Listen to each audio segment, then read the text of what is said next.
Hello everyone, welcome back to my channel. So RRB PO के document के regarding काफ़ी सारे डाउट आ रहे थे सभी के। तो मैं आपको एक एक करके बता देता हूँ कि आपको डॉक्यूमेंट कैसे बनवाने हैं और किस फॉर्मेट में बनवाने हैं और कहाँ कहाँ से बनवाने हैं आपको। तो चलिए शुरू करते हैं बॉन्ड के साथ। सबसे पहले अपने को जो PDF दी गई है उसमें सबसे पहले ये दे रखा है कि आपको 1000 रुपये का बॉन्ड बनवाना है। हाँ, हो सकता है क्लर्क वालों के ये बॉन्ड 500 रुपये का हो, पर आपको 1000 रुपये का बॉन्ड बनाना है, जिसमें आपको ये लिखा जाएगा कि अगर आप 2 साल से पहले अगर ब्रांच को छोड़ते हो तो आपको 2 लाख रुपये का बॉन्ड विद 12% ऑफ इंटरेस्ट के साथ बैंक को एक पनिशमेंट के तौर पर पे करना पड़ेगा। एक फाइन, ऐसा मान लो कि एक फ़ाइन लगेगा आपके ऊपर कि आप बैंक को 2 साल से पहले छोड़ रहे हैं, तो आपको बैंक को एक फ़ाइन के रूप में इतने पैसे दे देने हैं। उसका एक बॉन्ड बनवाना है। पहले आपको कोई भी पैसा जमा नहीं करवाना है, सिर्फ 1000 रुपये के बॉन्ड पे आपको ये सब मैटर लिखवाना है।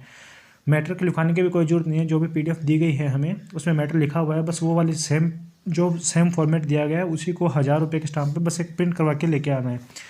अब एक ये डाउट आ रहा है कि भाई ये बॉन्ड 3 पेज के अंदर है, एक तो ये वाला पेज हो गया, एक ये पेज हो गया और एक ये पेज हो गया। 3 पेज के अंदर बॉन्ड कंप्लीट हो रहा है।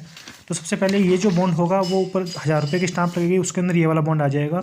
बाकी ये जो दोनों पेज लगेंगे, ये ग्रीन कलर का एक पेज होगा, उसके अंदर ये दोनों के दोनों पेज प्रिंट हो जाएंगे। मैं आपको बता देता हूँ, मैंने ये बॉन्ड बनवा दिया है कि कैसे बनेगा ये देख लीजिए। कुछ इस तरह से बॉन्ड बनेगा आपका 1000 रुपये का। ये सारा का सारा पहले पेज का मैटर आ गया। सेकंड पेज आपका इस तरह ग्रीन कलर के पेज पे प्रिंट हो जाएगा एंड थर्ड वाला पेज इस पे प्रिंट हो जाएगा। इसमें सारे के सारे जो कैंडिडेट के सिग्नेचर हैं या फिर श्योरिटी के सिग्नेचर हैं।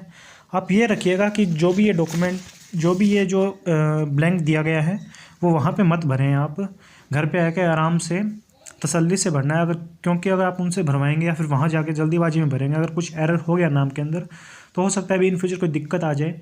ऐसा नहीं करने से अच्छा है कि बस आप उन्हें कह दो कि सर आप हमें ये मैटर प्रिंट करके दे दो 1000 रुपये वाले स्टाम्प के ऊपर और नोटरी वगैरह सब करके दे दो, बाकी जो भी भरना होगा वो हम खुद भर लेंगे। एक तो ये स्टाम्प था इसके, एंड सेकेंड स्टाम्प दिया गया था इसमें, ये तो इसका हो ही गया।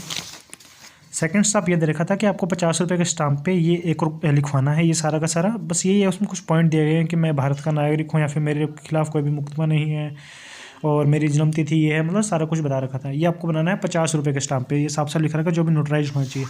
तो ये आपको कुछ ऐसे बनेगा। 50 रुपये के स्टाम्प पे ये सारा मैटर प्रिंट करवाना है। कुछ भी नहीं लिखना है, एक बार आराम से घर पे आके तसल्ली से सब कुछ नाम वाम सब मैटर लिख के फिर ही लिखना है। यहाँ पे पहले कोई जल्दीबाजी नहीं करनी है। अगर जल्दीबाजी करोगे, कुछ एरर कर दोगे तो आपका ही नुकसान है, आपको फिर से स्टाम्प बनवा के लेके आना पड़ेगा। उसको नोटरी अटेस्टेड हो जाएगा। ये सारा का सारा हो गया आपका स्टाम्प के रिगार्डिंग। आशा करता हूँ कि स्टाम्प के रिगार्डिंग तो आपका कोई डाउट नहीं रहा होगा। फिर सेकंड आता है ये वाला जो पुलिस वेरिफिकेशन फॉर्म होता है।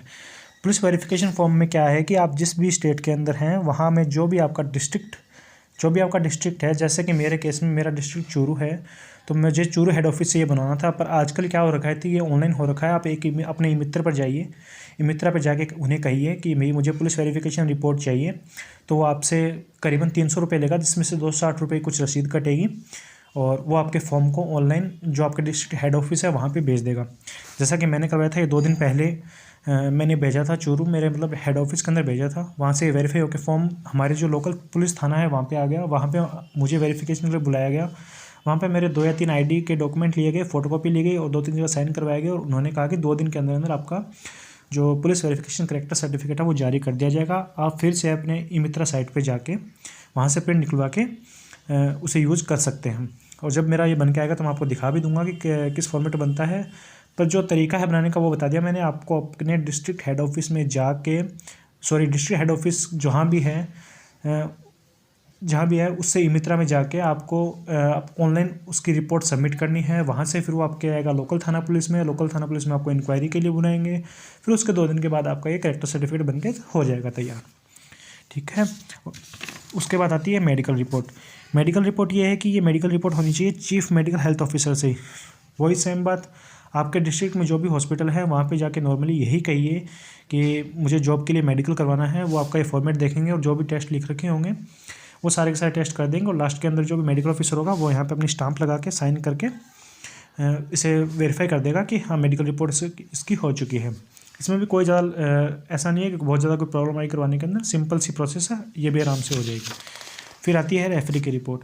रेफरी की रिपोर्ट के अंदर ये बताया गया कि आपको 2 रेफरी चाहिए। आपको 2 रेफरी चाहिए, 2 रेफरी आपके होने चाहिए जिनका बैंक अकाउंट होना चाहिए। ऐसा नहीं है कि कोई आरएमजीबी में अकाउंट हो, ऐसा कोई ज़रूरी नहीं है। अगर आपका कोई नॉन पर्सन है, उसका एसबीआई में अकाउंट है तो चल जाएगा। ये सारे के सारे डिटेल लिखेंगे, आपको खुद ही भरनी है सभी के सभी।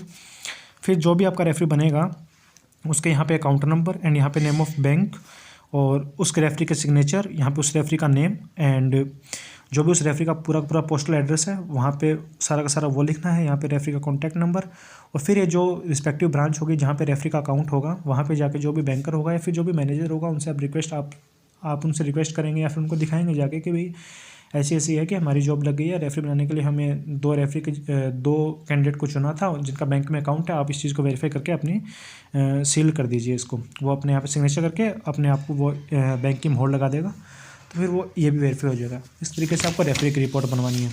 बाकी जो सारा का सारा डॉक्यूमेंट में दिया गया है वो सारा का सारा सेल्फ डिक्लेरेशन है। वो आपको वहाँ जाके जब भी आपको डीवी के लिए बुलाए वहाँ पे जाके आप अपने डीवी के अंदर आराम से जाके सारे के सारे जो डॉक्यूमेंट्स हैं वो पूरे कर सकते हैं।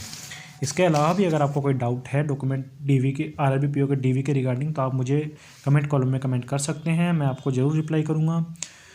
एंड फिर मिलते हैं नेक्स्ट वीडियो में, तब तक के लिए कीप प्रिपेयरिंग एंड चैनल को सब्सक्राइब करना मत भूलिएगा।